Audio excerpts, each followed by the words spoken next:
ನಮಸ್ಕಾರ ವೀಕ್ಷಕರೇ, ನಾನು ನಿಮ್ಮ ಡಾಕ್ಟರ್ ಚೇತನ್ ಜಗ್ಲೂರ್. ಇವತ್ತು ನೆಗಡಿಗೆ ಗೋಲ್ಡನ್ ಮಿಲ್ಕ್ ಬಗ್ಗೆ ತಿಳಿಸ್ಕೊಡ್ತೀನಿ. ಗೋಲ್ಡನ್ ಮಿಲ್ಕು ನೆಗಡಿಗೂ ಏನು ಡಾಕ್ಟ್ರೆ, ಗೋಲ್ಡನ್ ಮಿಲ್ಕ್ ಅಂತ ಹೇಳಿದ್ರೆ ಗೋಲ್ಡಿಂದ ಮಾಡ್ತಕ್ಕಂಥ ಮಿಲ್ಕ ಅನ್ನೋದೊಂದು ನಿಮಗೆ ತುಂಬ ಇಂಟ್ರೆಸ್ಟಿಂಗ್ ಆಗಿರ್ತಕ್ಕಂಥದ್ದು. ಬಟ್ ನೀವು ಇದನ್ನು ಮಾಡ್ಕೊಳ್ಳಿ, ಖಂಡಿತವಾಗ್ಲೂ ನಿಮ್ಮ ಲೈಫಲ್ಲೇ ನೆಗಡಿ ಅನ್ನೋದು ಬರೋದೇ ಇಲ್ಲ, ಮತ್ತು ಬಂದರೂ ಕೂಡ ಇಮ್ಮಿಡಿಯೇಟಾಗಿ ಹೊರಟೋಗುತ್ತೆ ಅಂತಲೇ ಹೇಳ್ಬೋದು. ಅಂದರೆ ಇವಾಗ ನೆಗಡಿ ಯಾಕಾಗುತ್ತೆ ಅಂತ ಹೇಳಿದ್ರೆ, ನಮ್ಮ ಬಾಡಿ ಒಳಗೆ ಹಿಸ್ಟಮಿನ್ಸ್ ಅಂತ ಇರುತ್ತೆ.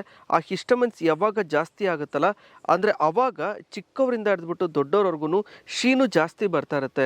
ಕೆಲವೊಬ್ಬರು ನೀವು ನೋಡಿರ್ತೀರ, ಬೆಳಗ್ಗೆ ಎದ್ದ ತಕ್ಷಣ ಒಂದು 10 ಶೀನು ಹೊಡಿಲಿಲ್ದಂಗೆ ಅವ್ನು ಎದ್ದೇಳೋದೇ ಇಲ್ಲ, ಅಥವಾ ಒಂದು ದಿನನೇ ಸ್ಟಾರ್ಟ್ ಆಗಲ್ಲ. ಕೆಲವೊಬ್ಬರಿಗೆ ಧೂಳಿಗೆ ಹೋದರೆ ಒಂದು ಫುಲ್ಲು ಶೀನು ನೆಗಡಿ ಆಗ್ತಾ ಇರುತ್ತೆ, ಮೂಗಲ್ಲಿ ನೀರು ಬರ್ತಾ ಇರುತ್ತೆ, ಆಮೇಲೆ ಬಾಯಲ್ಲಿ ಕೂಡ ನೀರು ಬರೋದು, ಈ ಥರ ಎಲ್ಲ ಆಗ್ತಾ ಇರುತ್ತೆ.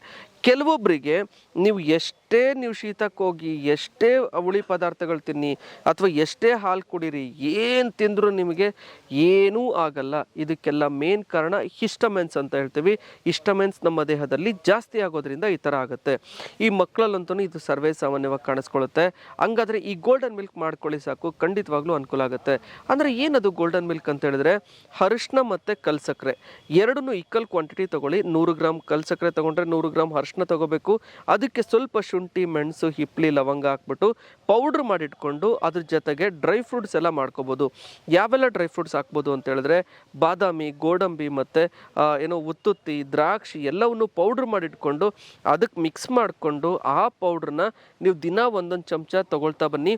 ಖಂಡಿತವಾಗ್ಲೂ ಆ ಹಿಸ್ಟಮಿನ್ಸ್ ನಾರ್ಮಲ್ ಆಗುತ್ತೆ. ಅದ್ರ ಜೊತೆಗೆ ಒಂದು 3 ತಿಂಗಳು ಕರೆಕ್ಟಾಗಿ ತೊಗೊಳ್ತಾ ಬನ್ನಿ.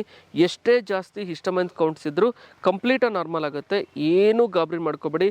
ನಿಮ್ಮ ಶೀನು ನೆಗಡಿ ಬಂದಿದೆ ಅಂತ ಅಂದಾಕ್ಷಣ ಮೂಗಲ್ ದುರ್ಮಾಂಸ ಬೆಳೆಯೋದು, ಗಂಟ್ಲಲ್ಲಿ ಟಾಕ್ಸಿನ್ಸ್ ಆಗೋದು, ಎದೆ ಒಳಗೆ ಕಫ್ ಆಗೋದು ಸರ್ವೇ ಸಾಮಾನ್ಯ. ನಾನು ಹೇಳ್ದಂಗೆ ಈ ಮನೆ ಮದ್ದು ಫಾಲೋಅಪ್ ಮಾಡಿ, ಖಂಡಿತವಾಗ್ಲೂ ಅನುಕೂಲ ಆಗುತ್ತೆ. ಮತ್ತೆ ಮುಂದಿನ ಸಂಚಿಕೆಗಳಿಗೆ ಕೆಮ್ಮು ಬಗ್ಗೆ ತಿಳಿಸ್ಕೊಡ್ತೀನಿ. ಅಲ್ಲಿವರೆಗೂ ನಮಸ್ಕಾರ.